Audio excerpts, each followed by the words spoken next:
Friends, welcome back to our channel. 5ാം ക്ലാസ്സിലെ എല്ലാ കൂട്ടുകാർക്കും പുതിയൊരു വീഡിയോയിലേക്ക് സ്വാഗതം. ഇന്ന് നമ്മൾ നോക്കാൻ പോകുന്നത് നിങ്ങളുടെ ബേസിക് സയൻസിലെ അടിസ്ഥാന ശാസ്ത്രത്തിലെ അവസാനത്തെ പാഠഭാഗമായ ജന്തുജാലങ്ങൾ അഥവാ 8ാമത്തെ പാഠഭാഗമാണ്. ജന്തുജാലങ്ങൾ എന്ന പാഠഭാഗമാണ് നമ്മൾ നോക്കാൻ വേണ്ടി പോകുന്നത്. അപ്പോൾ ഇതുവരെയുള്ള ബാക്കി എല്ലാ പാഠഭാഗങ്ങളും അതിലെ എക്സ്പ്ലനേഷനും ആക്ടിവിറ്റീസും നോട്ട്സും എല്ലാം നമ്മൾ അപ്ലോഡ് ചെയ്തിട്ടുണ്ട്. ആവശ്യമായിട്ടുള്ള കൂട്ടുകാർ പോയി കാണുക. ഇത് നമുക്ക് അവസാനത്തെ പാഠമാണ് നോക്കാനുള്ളത്. ഓക്കെ, നമുക്ക് നേരെ ചാപ്റ്ററിലേക്ക് കിടക്കാം. ഈ മാമ്പഴത്തിനുള്ളിൽ പുഴു എങ്ങനെയാണ് വന്നത് എന്നാണ് ഈ ഒരു കുട്ടി ചോദിക്കുന്നത്. എന്താണ് നിങ്ങളുടെ ഊഹം? എങ്ങനെയാണെന്നാണ് നിങ്ങൾക്ക് തോന്നുന്നത്? മാമ്പഴത്തിൻ്റെ ഉള്ളിൽ എങ്ങനെയാണ് വരുന്നത്? മാമ്പഴത്തിൻ്റെ വളർച്ചയുടെ ആദ്യഘട്ടത്തിൽ ഈച്ചകൾ മാങ്ങയുടെ പുറന്തോടി സൂചി പോലുള്ള അവയവം കൊണ്ട് കുത്തി മുട്ടകൾ മാങ്ങയ്ക്കുള്ളിൽ നിക്ഷേപിക്കുന്നു. മാങ്ങ പാകമാകുന്നതോടെ ഈ മുട്ടകൾ വിരിഞ്ഞ് അവയുടെ ലാർവകൾ മാംസളമായ ഭാഗം ഭക്ഷിച്ച് വളരുന്നു. ഇതാണ് മാമ്പഴം മുറിക്കുമ്പോൾ കാണുന്ന പുഴുക്കൾ. അപ്പം ഇങ്ങനെയാണ് പുഴുക്കൾ വരുന്നത്. ഇനി പഴങ്ങളിൽ മാത്രമാണോ പുഴുക്കൾ? പഴങ്ങളിൽ മാത്രമൊന്നുമല്ല അല്ലേ, പച്ചക്കറികളിലൊക്കെ നമുക്ക് കാണാൻ കഴിയാറുണ്ട്. നിങ്ങളുടെ പരിസരത്ത് പലതരം പുഴുക്കളെ കണ്ടിട്ടില്ലേ? എങ്ങനെയാണ് ഇവ ഉണ്ടാകുന്നത്? ചില പ്രാണികളുടെ മുട്ട വിരിഞ്ഞാണ് പുഴു ഉണ്ടാകുന്നത്. ചിത്രം നിരീക്ഷിക്കാനാണ് പറഞ്ഞിട്ടുള്ളത്. ഇവിടെ നോക്കൂ, എങ്ങനെയാണെന്ന് കൂട്ടുകാർക്ക് ഇവിടെ മനസ്സിലാക്കാൻ വേണ്ടി പറ്റും. ചിത്രശലഭമായി മാറുന്നതിൻ്റെ ഓരോ പ്രൊസീജിയറാണ് ഇവിടെ തന്നിട്ടുള്ളത്. ഓക്കെ, ഇനി മുട്ട വിരിഞ്ഞ് പുഴുവായി മാറുന്ന ജീവികൾക്ക് കൂടുതൽ ഉദാഹരണങ്ങൾ കണ്ടെത്താനാണ് പറഞ്ഞിട്ടുള്ളത്. ഏതൊക്കെയാണ്? കടന്നല്, ഉറുമ്പ്, നിശാശലഭം, മിന്നാമിനുങ്ങ്, ചെള്ള്, ഇതൊക്കെ ഇത്തരത്തിലുള്ള ജീവികളാണ്. ഇവിടെ നിങ്ങൾ നോക്കൂ, ഇവിടെ ആദ്യ മുട്ടയാണ്. മുട്ട പിന്നെ ലാർവ ഒരു കുഴിയാനയെ പോലെയാവുന്നു, പിന്നെ അത് പ്യൂബയാകുന്നു, പിന്നെ ആന്റ്ലയൻ ലേസ് വിങ് വെച്ചുകൊണ്ട് അതെന്താണ് ജീവിയായിട്ട് മാറുകയാണ് ചെയ്യുന്നത്. മുട്ട വിരിഞ്ഞുണ്ടാകുന്ന കുഴിയാനയ്ക്ക് അതിൻ്റെ മാതൃജീവിയോട് സാദൃശ്യമുണ്ടാകും. കുഴിയാനയ്ക്ക് പിന്നീടുണ്ടാകുന്ന മാറ്റങ്ങൾ എന്തെല്ലാമാണ്? ഇവിടെ നോക്കൂ, ആൻഡ് ലയൻ ലേസ് വിങ് എന്ന ഒരിനം ചിറകുള്ള പ്രാണിയുടെ ലാർവയാണ് കുഴിയാന. പൂഴിമണ്ണിൽ ഫണലിന്റെ ആകൃതിയിൽ കുഴിയുണ്ടാക്കി ഉറുമ്പ് പോലുള്ള ചെറു പ്രാണികളെ ഭക്ഷിച്ചാണ് ഇവ ജീവിക്കുന്നത്. ഉറുമ്പിനെ പിടിക്കുന്നത് കൊണ്ട് ഇംഗ്ലീഷിൽ ആൻഡ് ലയൺ എന്നാണ് കുഴിയാനകൾക്ക് പേര്. ഈ ലാർവ മൺതരികളും നേർത്ത നൂലും ഉപയോഗിച്ച് ഒരു കൂടുണ്ടാക്കി പ്യൂബയാക്കി മാറ്റുന്നു. പ്യൂബയ്ക്ക് മാറ്റങ്ങൾ സംഭവിച്ചാണ് പ്രാണി ഉണ്ടാകുന്നത്. ഓക്കെ, ഇനി എങ്ങനെയാണ് അതിൻ്റെ രൂപാന്തരം എന്നാണ് നോക്കാൻ വേണ്ടി പോകുന്നത്. മെറ്റാമോർഫോസിസ് എങ്ങനെയാണ്? ചില ജീവികളിൽ അവയുടെ മുട്ട വിരിഞ്ഞുണ്ടാകുന്ന കുഞ്ഞുങ്ങൾക്ക് മാതൃജീവിയോട് സാദൃശ്യമുണ്ടാകാറില്ല. മുട്ട വിരിഞ്ഞുണ്ടാകുന്ന ലാർവ വിവിധ വളർച്ചാ ഘട്ടത്തിലൂടെ കടന്ന് മാതൃജീവിയോട് സാദൃശ്യമുള്ളതായി മാറുന്നു. ഈ മാറ്റത്തെ രൂപാന്തരം എന്നാണ് പറയുന്നത്. ഇത്തരത്തിൽ വളർച്ചാ ഘട്ടങ്ങളുള്ള മറ്റേതെല്ലാം ജീവികളെ നിങ്ങൾക്കറിയാമെന്ന് ചോദിച്ചിട്ടുണ്ട്. പാറ്റയുടെ ജീവിതക്രമമാണ് നമ്മളെ നോക്കാൻ വേണ്ടി താഴെ പോകുന്നത്. അപ്പം ഇത്തരത്തിലുള്ളതാണ് തവള, തേനീച്ച, ഈച്ച, കൊതുക് എന്നുള്ളതൊക്കെ ഇത്തരത്തിലുള്ള ജീവികളാണ്. ഇനി ഒരു കുഞ്ഞ് പാറ്റയെ പോലെയാണോ ഉണ്ടാകുന്നത് എന്ന് നോക്കൂ. പാറ്റ മുട്ട അല്ലേ, പിന്നെ അത് നിംഫായിട്ട് മാറുന്നു. പിന്നെ അത് പൂർണ്ണ വളർച്ചയെത്തിയ പാറ്റയാവണമെങ്കിൽ ഇതേ രൂപത്തിലേക്ക് വളർന്നു വരണം. എന്തെല്ലാം വ്യത്യാസമാണ് ഉള്ളത്? നിംഫ് എന്നാണ് ഇവയെ വിളിക്കുന്നത്. നിംഫ് വിവിധ വളർച്ചാ ഘട്ടത്തിലൂടെ കടന്നുപോയി പൂർണ്ണ വളർച്ചയെത്തിയ ജീവിയായിട്ട് മാറുന്നു. ഇതിനിടെ പലതവണ അതിൻ്റെ പുറം ചട്ട പൊളിച്ചു കളയുകയും ചെയ്യുന്നുണ്ട്. പ്രാണികളുടെ മുട്ട വിരിഞ്ഞുണ്ടാകുന്ന പുഴുക്കൾ ഇലകളും മറ്റു സസ്യഭാഗങ്ങളും ആഹാരമാക്കുന്നു. അതിനാൽ ഇവ പലതും കൃഷിയെ ദോഷകരമായി ബാധിക്കാറുണ്ട്. ഇത്തരം പുഴുക്കളെയും കീടങ്ങളെയും അകറ്റാൻ കർഷകർ പല മാർഗങ്ങളും സ്വീകരിക്കാറുണ്ട്. ചെണ്ടുമല്ലി ഉണ്ടാക്കുന്ന രാസവസ്തുക്കൾ പലയിനം കീടങ്ങളെ അകറ്റും. ഓക്കെ, ഇതുപോലെ മറ്റെന്തെല്ലാം മാർഗങ്ങൾ ഉണ്ട് ചർച്ച ചെയ്യാനാണ് പറഞ്ഞിട്ടുള്ളത്. കാർഷിക വിളകൾക്ക് ദോഷം ചെയ്യുന്ന കീടങ്ങൾക്ക് ഉദാഹരണങ്ങളാണ് തണ്ടുതുരപ്പൻ പുഴു എന്ന് പറയുന്നത്. ഓക്കെ, തണ്ടുതുരപ്പൻ പുഴു, അതുപോലെ തന്നെ ഇല ചുരുണ്ടിപ്പുഴു, കൊമ്പൻ ചെല്ലി എന്നൊക്കെ പറയുന്നത് ഇത്തരത്തിലുള്ളതാണ്. നമ്മൾ ഉപയോഗിക്കുന്ന ചില സുഗന്ധ വ്യഞ്ജനങ്ങളുടെ ചിത്രങ്ങൾ നോക്കൂ. എന്തൊക്കെയാണ് ഇവിടെ? ഏലക്ക, കുരുമുളക്, ഗ്രാമ്പു, പട്ട അല്ലെ, ഇതൊക്കെയാണ് തന്നിട്ടുള്ളത്. ധാന്യങ്ങൾ സൂക്ഷിച്ചു വെക്കുമ്പോൾ അല്പ സുഗന്ധദ്രവ്യങ്ങളും ഇടാറുണ്ട്. എന്തിനാണ്? കേടുവരാതിരിക്കാൻ വേണ്ടിയിട്ടാണ്. ഓക്കെ, കീടങ്ങളിൽ നിന്ന് രക്ഷ നേടുന്നതിനായി ഈ ചെടികൾ ഉൽപ്പാദിപ്പിക്കുന്ന രാസവസ്തുക്കളാണ് അവയെ സുഗന്ധ വ്യഞ്ജനങ്ങളാക്കുന്നത്. അതിനു വേണ്ടിയിട്ടാണ് നമ്മളത് ഇട്ടുവെക്കാറുള്ളത്. പുഴുക്കൾ ഉപദ്രവകാരികൾ മാത്രമാണോ? അവ പറയുന്നത് നോക്കും. ഞങ്ങളെ ആഹാരമാക്കുന്ന നിരവധി ജീവികൾ ഉണ്ട്. ഞങ്ങളില്ലെങ്കിൽ അവക്ക് നിലനിൽപ്പില്ല. ഓക്കെ, ഞങ്ങളിൽ നിന്നുണ്ടാകുന്ന പ്രാണികൾ പല പൂക്കളിലും പരാഗണം നടത്തുന്നു. ചത്ത ജീവികളെയും ഭക്ഷണാവശിഷ്ടങ്ങളിൽ നിന്ന് ഞങ്ങൾ പരിസരം വൃത്തിയാക്കുകയും ചെയ്യുന്നു എന്നാണ് പുഴു പറയുന്നത്. അപ്പോൾ പുഴു എന്ന് പറയുന്നത് ഉപദ്രവകാരിയാണെന്ന് നമുക്ക് പൂർണ്ണമായിട്ട് പറയാൻ വേണ്ടി സാധിക്കില്ല. ഒരുപാട് ഗുണങ്ങളും അതിനുണ്ട്. ഇനി ആവാസ വ്യവസ്ഥയുടെ സന്തുലനത്തിന് പുഴുക്കളുടെ പ്രാധാന്യം വ്യക്തമാക്കുന്ന ലഘുകുറിപ്പ് തയ്യാറാക്കാൻ വേണ്ടി പറയുന്നുണ്ട്. നമുക്ക് കംപ്ലീറ്റ് ആയിട്ടുള്ള നോട്ട്സിൽ നോക്കാം. ചെറുപ്രാണികൾ ഭക്ഷണത്തിന്. ലോകത്തിലെ പല പ്രദേശങ്ങളിലെയും ജനങ്ങൾ പുൽച്ചാടി, പുഴു, വണ്ട്, തേള്, ഉറുമ്പ് തുടങ്ങിയ പ്രാണികളെ ഭക്ഷണത്തിനായി ഉപയോഗിക്കുന്നുണ്ട്. മാംസ്യം, ജീവകങ്ങൾ തുടങ്ങിയ പോഷകഘടകങ്ങളുടെ നല്ല സ്രോതസ്സാണ് ചെറുപ്രാണികൾ. കുറഞ്ഞ ചെലവിൽ മാംസ്യം ലഭിക്കുന്നതിനാൽ ഭക്ഷണത്തിനായി ഇവയെ വളർത്തുന്ന രീതിയും ചില പ്രദേശങ്ങളിൽ ഉണ്ട്. ഇനി അടുത്തത് വർണ്ണച്ചിറകുള്ള പ്രാണികളെ കുറിച്ചിട്ടാണ് നോക്കാൻ വേണ്ടി പോകുന്നത്.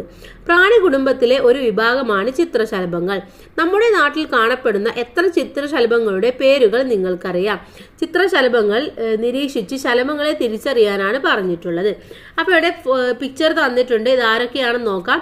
ഒന്നാമത്തേത് കരിയില ശലഭമാണ്. ഓക്കെ, കരിയില ശലഭം, പിന്നെ വിലാസിനി, വരയം കടുവ, മഞ്ഞപ്പാപ്പാത്തി, അതുപോലെ തന്നെ ബുദ്ധമയൂരി, ഗരുഡ ശലഭം. ഓക്കെ, അപ്പൊ ഇത്രയുമാണ് ഇവിടെ തന്നിട്ടുള്ളത്. ഒന്നുകൂടെ വായിക്കാം. കരിയില ശലഭം, വിലാസിനി, മഞ്ഞപ്പാപ്പാത്തി, വരയം കടുവ, ബുദ്ധമയൂരി, ഗരുഡ ശലഭം.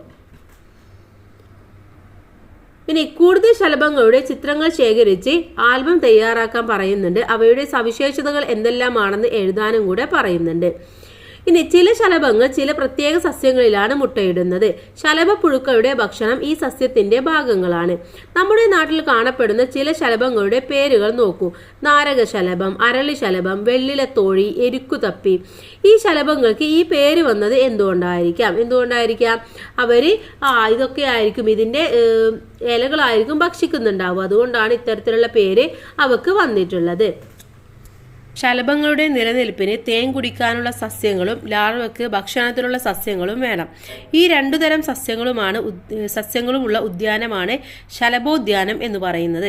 നിങ്ങളുടെ വിദ്യാലയത്തിലും ഒരു ശലഭോദ്യാനം നിർമ്മിക്കാനും നിങ്ങളുടെ അടുത്ത് പറയുന്നുണ്ട്. ഇനി അടുത്തത് എന്താണ് നിശാശലഭങ്ങൾ എന്നതാണ് നോക്കാൻ വേണ്ടി പോകുന്നത്. ശലഭങ്ങളെ എപ്പോഴൊക്കെയാണ് കാണുന്നത്? രാത്രികാലങ്ങളിൽ കാണാറുണ്ടോ? എന്താണ് അവയുടെ സവിശേഷതകൾ? ചിലതിനെ നമുക്ക് രാത്രിയൊക്കെ കാണാൻ കഴിയും അല്ലേ, പക്ഷെ എല്ലാവരും രാത്രി ഉണ്ടാവില്ല. ചില പൂമ്പാറ്റകളെയൊക്കെ രാത്രി കാണാൻ വേണ്ടി പറ്റും. രാത്രി കാണപ്പെടുന്ന ശലഭങ്ങളാണ് നിശാശലഭങ്ങൾ എന്ന് പറയുന്നത്. ചിത്രശലഭങ്ങളെ പോലെ ഇവയ്ക്ക് മിക്കതിലും വർണ്ണഭംഗി ഉണ്ടാകാറില്ല. ചില നിശാശലഭങ്ങൾക്ക് തൂവൽ പോലുള്ള സ്പർശനുകളാണുള്ളത്. ഒരു തരം നിശാശലഭത്തിന്റെ ലാർവയുണ്ടാക്കുന്ന കൊക്കൂണിൽ നിന്നാണ് പട്ടുനൂൽ ഉൽപ്പാദിപ്പിക്കുന്നത്. ഇനി വെങ്കണ നീലി എന്നതിനെ ബ്ലൂ ടൈഗർ മോത്ത് എന്ന ഒരു നിശാശലഭത്തെ കുറിച്ച് പറയുന്നുണ്ട്. പകൽ നേരങ്ങളിൽ കാണുന്ന നീല നിറമുള്ള ശലഭമാണ് വെങ്കണ നീലി എന്ന് പറയുന്നത്. പലപ്പോഴും ഇവയെ ചിത്രശലഭങ്ങളായി തെറ്റിദ്ധരിക്കാറുണ്ട്. എന്നാൽ പകൽ കാണുന്നതും നീല നിറവും ഒഴിച്ചാൽ ഇവയുടെ മറ്റ് സവിശേഷതകൾ നിശാശലഭങ്ങളുടേതാണ്. അതുകൊണ്ട് ഇവയെ നിശാശലഭ കുടുംബത്തിലാണ് ഉൾപ്പെടുത്തിയിട്ടുള്ളത്. വെങ്കണ മരത്തിന്റെ ഇലകളിൽ മുട്ടയിടുന്നത് കൊണ്ടാണ് ഈ പേര് വന്നത്. ഇനി ചെറുജീവികളുടെ ലോകം. അടുത്ത നമ്മൾ ചെറുജീവികളെയാണ് നോക്കാൻ വേണ്ടി പോകുന്നത്. നമ്മുടെ ചുറ്റുപാടുമുള്ള ഏതെല്ലാം ചെറുജീവികളുടെ പേരുകൾ നിങ്ങൾക്കറിയാം? ചിത്രത്തിലെ ജീവികളുടെ പേരുകൾ പട്ടികപ്പെടുത്താനാണ് പറഞ്ഞിട്ടുള്ളത്. ഇവിടെ എന്തൊക്കെയാണുള്ളത് കൂട്ടുകാരെ? ഉറുമ്പ്, തേള് ഒക്കെ ഉണ്ടല്ലേ. അപ്പൊ നമുക്ക് ഇവിടെ നോക്കാം എന്തൊക്കെയാണെന്ന്. തേള്, ഉറുമ്പ്, ഡ്രാഗൺ ഫ്ലൈ, പാൻ, കടന്നൽ, പഴുതാര, ചിലന്തി, ഇതൊക്കെയാണ് പ്രധാനമായിട്ടും ഇവിടെ തന്നിട്ടുള്ളത്. നമ്മുടെ പരിസരത്ത് എല്ലായിടത്തും കാണപ്പെടുന്ന ചെറുജീവിയാണല്ലോ ഉറുമ്പ്. എല്ലാ ഉറുമ്പുകളും ഒരേ തരത്തിലാണോ? അല്ല, ഒരുപാട് തരത്തിലുള്ള ഉറുമ്പുകളെ നമുക്ക് കാണാൻ കഴിയാറുണ്ട്. എത്ര തരം ഉറുമ്പുകളെ നിങ്ങൾക്കറിയാം? ചോണനുറുമ്പ്, പുളിയുറുമ്പ്, കട്ടുറുമ്പ്, മരയുറുമ്പ്, നെയ്യുറുമ്പ്, ഇതൊക്കെയാണ് പ്രധാനമായിട്ടുള്ള ഉറുമ്പുകൾ എന്ന് പറയുന്നത്. ചോണനുറുമ്പ്, പുളിയുറുമ്പ്, കട്ടുറുമ്പ്, മരയുറുമ്പ്, നെയ്യുറുമ്പ്. പല ധർമ്മങ്ങൾ സമൂഹമായി കഴിയുന്ന ജീവികളാണ് ഉറുമ്പുകൾ എന്ന് പറയുന്നത്. മുട്ടയിടുക, ഭക്ഷണം ശേഖരിക്കുക, ശത്രുക്കളിൽ നിന്ന് സംരക്ഷണം നൽകുക എന്നീ ജോലികൾ ചെയ്യുന്ന വ്യത്യസ്ത വിഭാഗം ഉറുമ്പുകളെ ഒരു കൂട്ടത്തിൽ കാണാം. അപ്പോൾ ചിറകുള്ള ഉറുമ്പുകളുണ്ട്. ഇനി ഞങ്ങൾക്ക് പറക്കാം എന്ന് പറയുന്ന ചിറകുള്ള ഉറുമ്പുകളെയും നമുക്ക് കാണാൻ വേണ്ടി കഴിയുന്നതാണ്. നിങ്ങൾ ചിറകുള്ള ഉറുമ്പുകളെ കണ്ടിട്ടുണ്ടോ? എപ്പോഴാണ് ഉറുമ്പുകൾക്ക് ചിറക് മുളക്കുന്നത്? എപ്പോഴായിരിക്കും ചിറക് മുളക്കുന്നത്? അതിന്റെ പ്രത്യുൽപാദന ധർമ്മം നിർവഹിക്കുന്ന ആൺ പെൺ ഉറുമ്പുകൾ കൂട്ടിൽ നിന്ന് ചിറക് മുളച്ചാണ് പുറത്തു വരുന്നത്. ഇവ മറ്റൊരു കൂട്ടിലെ ആൺ പെൺ ഉറുമ്പുകളുമായി ഇണചേരുകയും പുതിയ കൂടുകൾ ഉണ്ടാക്കുകയും ചെയ്യുന്നു. അപ്പോൾ ഈ സമയത്താണ് ഉറുമ്പുകൾക്ക് ചിറക് മുളക്കുന്നത്. ഉറുമ്പുകളെ നിരീക്ഷിക്കാം. നമ്മുടെ ചുറ്റുപാടുമുള്ള ഉറുമ്പുകളെ നിരീക്ഷിച്ചാലോ? എന്തെല്ലാം നിരീക്ഷിക്കാം? അതിൻ്റെ നിറം, വലിപ്പം, വാസസ്ഥലം, ആഹാര സമ്പാദന രീതി, സഞ്ചാരം, ഇതൊക്കെയാണ് കൂട്ടുകാരെ നിരീക്ഷിക്കേണ്ടത്. നിരീക്ഷിച്ച കാര്യങ്ങൾ ഉൾപ്പെടുത്തി ഒരു പതിപ്പ് തയ്യാറാക്കാൻ വേണ്ടി പറയുന്നുണ്ട്. എന്താണ്? സമൂഹമായി ജീവിക്കുന്ന മറ്റേതെല്ലാം ജീവികളെ നിങ്ങൾക്കറിയാമെന്ന് ചോദിച്ചിട്ടുണ്ട്. ഏതൊക്കെ ജീവികളെ നിങ്ങൾക്ക് അറിയാൻ വേണ്ടി പറ്റും? ചിതല് എന്ന് പറയുന്നത് എന്താണ്? സമൂഹമായി ജീവിക്കുന്ന ജീവിയാണ്. ഓക്കെ, അപ്പോൾ ചിതല്, അതുപോലെ തന്നെ തേനീച്ച, പേന്, കടന്നല്, ഇതൊക്കെ എന്താണ്? ഒരു സമൂഹമായിട്ട് ജീവിക്കുന്നതാണ്. ഇനി പ്രാണികളുടെ ശരീരം. പ്രാണികളുടെ ശരീരഭാഗമായ സ്പർശിനികൾ, കാലുകൾ, ചിറകുകൾ, കണ്ണുകൾ എന്നിവ നിരീക്ഷിക്കും. എന്തെല്ലാം സവിശേഷതകളാണ് ഈ ഒരു ശരീരഭാഗത്തിനുള്ളത് എന്ന് ചോദിച്ചിട്ടുണ്ട്. മറ്റു പ്രാണികൾക്കും ഈ സവിശേഷതകളുണ്ടോ എന്നാണ് ചോദിച്ചിട്ടുള്ളത്. അപ്പോൾ ഇവിടെ എന്താണ്? ഇതിന് എന്തൊക്കെ സവിശേഷതയാണുള്ളത്? ഇതിന് നീണ്ട അതിന് പറക്കാൻ കഴിയുന്ന തരത്തിലായിരിക്കും അതിൻ്റെ കാലുകളും അതുപോലെ തന്നെ സ്പർശിനികളും ചിറകുകളൊക്കെ ഉള്ളത്. ഇനി അടുത്തത് മത്സ്യങ്ങളെ കുറിച്ചിട്ടാണ് നമ്മൾ നോക്കാൻ വേണ്ടി പോകുന്നത്. ഇവിടെ ജലജീവിതത്തിനായി മത്സ്യങ്ങളുള്ള അനുകൂലനങ്ങൾ നിങ്ങൾ പഠിച്ചതാണല്ലോ. എന്തൊക്കെയാണ്? ഒന്ന്, അതിന് എന്തുണ്ടായിരിക്കും? ജലത്തിൽ നീങ്ങാനുള്ള, ചലിക്കുന്നതിനുള്ള ചിറകുകൾ സഹായിക്കുന്ന തരത്തിലായിരിക്കും. അതുപോലെ തന്നെ ശരീരത്തെ സംരക്ഷിക്കുന്നതിനും ജലത്തിന്റെ ഘർഷണം കുറക്കുന്നതിനും ശൽക്കങ്ങൾ അവരെ സഹായിക്കാറുണ്ട്. ജലത്തിനുള്ളിലെ ശ്വസനത്തിന് ചെക്കിളപ്പൂക്കൾ സഹായിക്കാറുണ്ട്. ഇനി നമ്മുടെ നാട്ടിൽ മത്സ്യങ്ങൾ മുട്ടയിടുന്നത് ഏതെല്ലാം മാസങ്ങളിലാണ്? ഏതൊക്കെയാണ്? ജൂൺ, ജൂലൈ മാസങ്ങളിലാണ്. കടൽ തീരങ്ങളിൽ ജൂൺ, ജൂലൈ മാസങ്ങളിൽ ട്രോളിംഗ് നിരോധനം ഏർപ്പെടുത്തുന്നത് എന്തിനാണ്? എന്തുകൊണ്ടാണ്? ഈ സമയങ്ങളിലാണ് ഏറ്റവും കൂടുതൽ പ്രജനനം നടക്കുന്ന സമയം എന്ന് പറയുന്നത്. അതുകൊണ്ടാണ് ആ സമയത്ത് നിരോധനം ഏർപ്പെടുത്തുന്നത്. ഇനി കൂട്ടുകാർ ചർച്ച ചെയ്ത് നിങ്ങളുടെ നിഗമനം എഴുതാൻ വേണ്ടി പറയുന്നുണ്ട്. ചില മത്സ്യങ്ങൾ അവയുടെ ശരീരത്തിനുള്ളിൽ വെച്ച് മുട്ട വിരിയിക്കുന്നു. ഇത്തരം മത്സ്യങ്ങൾക്ക് ഉദാഹരണങ്ങൾ കണ്ടെത്തുക. ഒന്ന് സ്രാവ്, മറ്റൊന്ന് ഗപ്പി, അതുപോലെ തന്നെ മോളി. ഇതൊക്കെ ഇത്തരത്തിലുള്ള സസ്യങ്ങളാണ്. ഊതക്കയറ്റം എന്ന ഒരു ഇത് കൊടുത്തിട്ടുണ്ട്. എന്താണെന്ന് നോക്കാം. ജൂൺ മാസത്തിൽ കാലവർഷം എത്തുന്നതോടെ പ്രജനനം നടത്തുന്നതിനായി മത്സ്യങ്ങൾ കൂട്ടമായി കൈത്തോടുകൾ, വയലുകൾ, ചെറു തടാകങ്ങൾ, കായലുകൾ തുടങ്ങിയ ജലാശയങ്ങളിലേക്ക് നടത്തുന്ന യാത്രയാണ് ഊത്തക്കയറ്റം എന്ന് പറയുന്നത്. മുട്ടയിടുന്നതിനായി മത്സ്യങ്ങൾ ദേശാടനം നടത്തുന്ന ഈ സമയത്ത് അവയെ പിടിക്കുന്നത് മത്സ്യസമ്പത്ത് കുറയാൻ ഇടയാക്കും. ഈ സമയത്തെ മീൻപിടുത്തം നിയമവിരുദ്ധമാണെന്നും പറഞ്ഞിട്ടുണ്ട്. ചിത്രത്തിലെ മത്സ്യങ്ങൾ നിങ്ങൾക്ക് പരിചിതമാണല്ലോ. ഇവയുടെ ആവാസം താരതമ്യം ചെയ്ത് കുറിപ്പെഴുതാനാണ് പറഞ്ഞിട്ടുള്ളത്. അപ്പം മുഷി എന്ന് പറയുന്നത് തടാകങ്ങള്, നദികള്, ചതുപ്പുകള് തുടങ്ങിയ ശുദ്ധ ജലാശയങ്ങളിൽ മുഷി മത്സ്യം കാണപ്പെടുന്നു. ആഫ്രിക്കയും മിഡിൽ ഈസ്റ്റുമാണ് ഇവയുടെ ജന്മദേശമെങ്കിലും മത്സ്യകൃഷിയുടെ ഭാഗമായി മറ്റു പ്രദേശങ്ങളിലേക്കും ഇവ എത്തിയിട്ടുണ്ട്. ഓക്സിജന്റെ അളവ് കുറഞ്ഞ ജലത്തിലും മുഷി വളരും. അടുത്തത് മത്തിയാണ്. മത്തികൾ സാധാരണയായി ആഴം കുറഞ്ഞ സമുദ്രതീരത്തിനടുത്തുള്ള ഭാഗങ്ങളിൽ കാണപ്പെടുന്നു. അറ്റ്ലാന്റിക് സമുദ്രം, പസഫിക് സമുദ്രം, ഇന്ത്യൻ മഹാസമുദ്രം എന്നിവിടങ്ങളിലെല്ലാം മത്തി കാണപ്പെടുന്നുണ്ട്. ഇനി അടുത്തത് ഉഭയജീവികളെ കുറിച്ചിട്ടാണ് നമ്മൾ നോക്കാൻ വേണ്ടി പോകുന്നത്.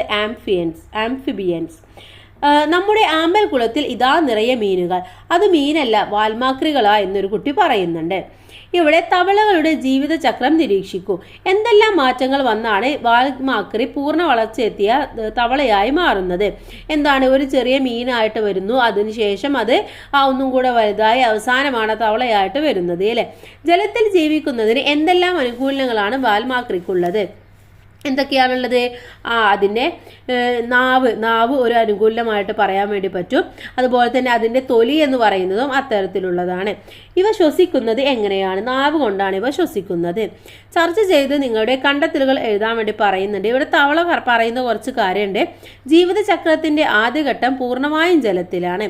വളർച്ചയെത്തിയ ഞങ്ങൾ കരയിലും വെള്ളത്തിലുമായി ജീവിക്കുന്നു. ഞങ്ങൾ നട്ടലുള്ളവയാണ്. ഞങ്ങളെ ഉഭയജീവികൾ എന്നാണ് വിളിക്കാറുള്ളത്.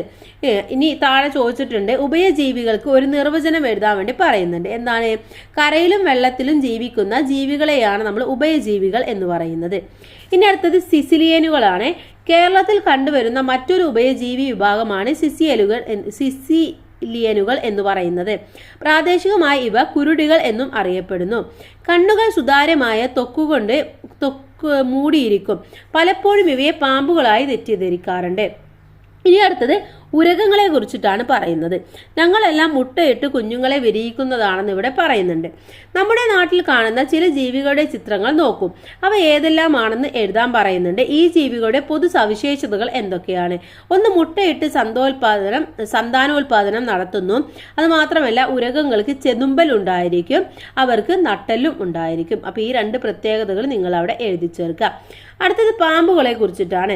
ഇവിടെ ഉരകവർഗത്തിൽപ്പെട്ട ജീവികളാണ് പാമ്പുകൾ. നമ്മുടെ നാട്ടിൽ കാണുന്ന ഏതെല്ലാം പാമ്പുകളുടെ പേരുകൾ നിങ്ങൾക്കറിയാം? ഏതൊക്കെയാണ്? അണലി, മൂർഖൻ, രാജവെമ്പാല, ചേര, ഇതൊക്കെ നമുക്ക് പാമ്പ് വർഗത്തിൽ പെടുന്നതാണ്. ഇനി എല്ലാ പാമ്പുകൾക്കും വിഷമുണ്ടോ? വിഷമില്ലാത്ത പാമ്പുകൾ ഏതെല്ലാമാണ്? ചേര എന്ന് പറയുന്നതിന് എന്താണ്? വിഷമില്ല. ഓക്കെ, അപ്പൊ ഇതേപോലെ വിഷമില്ലാത്തത് ഏതാണെന്ന് കൂട്ടുകാരെ ഒന്ന് ചോദിച്ചു മനസ്സിലാക്കി എഴുതാം.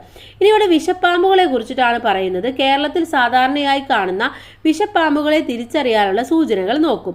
മൂർഖന് വികസിപ്പിക്കാവുന്ന പത്തിയും അതിന്റെ പിൻഭാഗത്ത് പരസ്പര ബന്ധിതമായ 2 വളയങ്ങളും കഴുത്തിന് താഴെ കുറുകയായി വീതിയുള്ള 2 വളയങ്ങളും ഉണ്ടായിരിക്കും. അടുത്തത് രാജവെമ്പാലയാണ്. പത്തിയിൽ തെളിഞ്ഞു കാണുന്ന ഈ ഒരു എന്താ പറയാ, അങ്ങനെ ഒരു ആരമാർക്ക് അടയാളം 5 മീറ്റർ വരെ നീളം ഉണ്ടായിരിക്കും.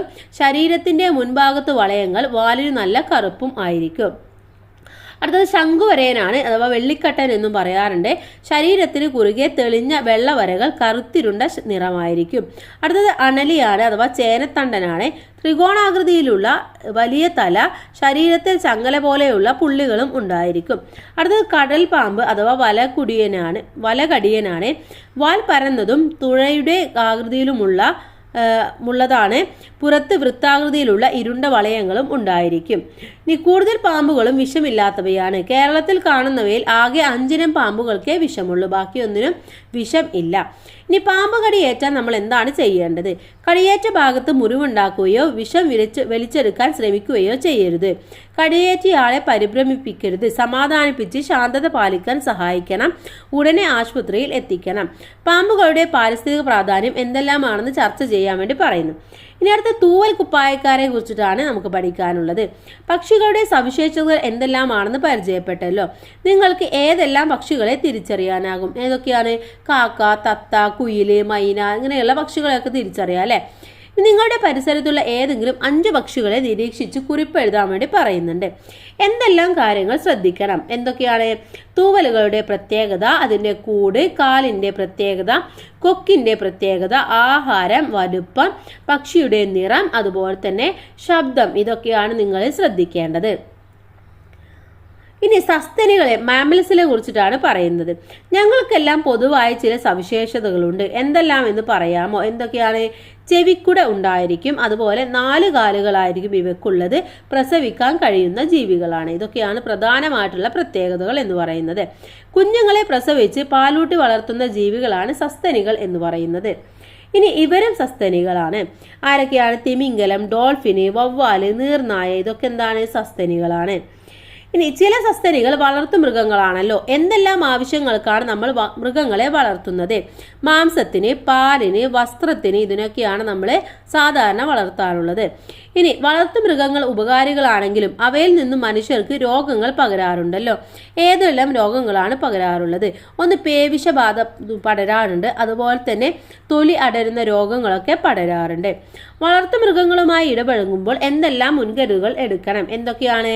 ഒന്ന്, വളർത്തു മൃഗങ്ങൾക്ക് വാക്സിൻ എടുക്കണം. അതുപോലെ തന്നെ ഭക്ഷണത്തിന് പ്രത്യേക പാത്രങ്ങൾ നൽകണം. കൈകൾ സോപ്പ് ഉപയോഗിച്ച് കഴുകണം. രോഗങ്ങൾ ഉണ്ടായാൽ പെട്ടെന്ന് തന്നെ വൈദ്യസഹായം തേടുകയും ചെയ്യണം. ഇത്രയും കാര്യങ്ങൾ നമ്മൾ ശ്രദ്ധിക്കേണ്ടതാണ്.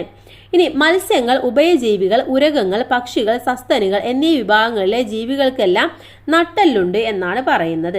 ഇനി അന്യം നിന്ന് പോകുന്ന ജീവികളെ കുറിച്ചിട്ടാണ്. ഭൂമിയിൽ മുമ്പുണ്ടായിരുന്ന പല ജീവികളും പല കാരണങ്ങളാൽ ഇല്ലാതായിട്ടുണ്ട്.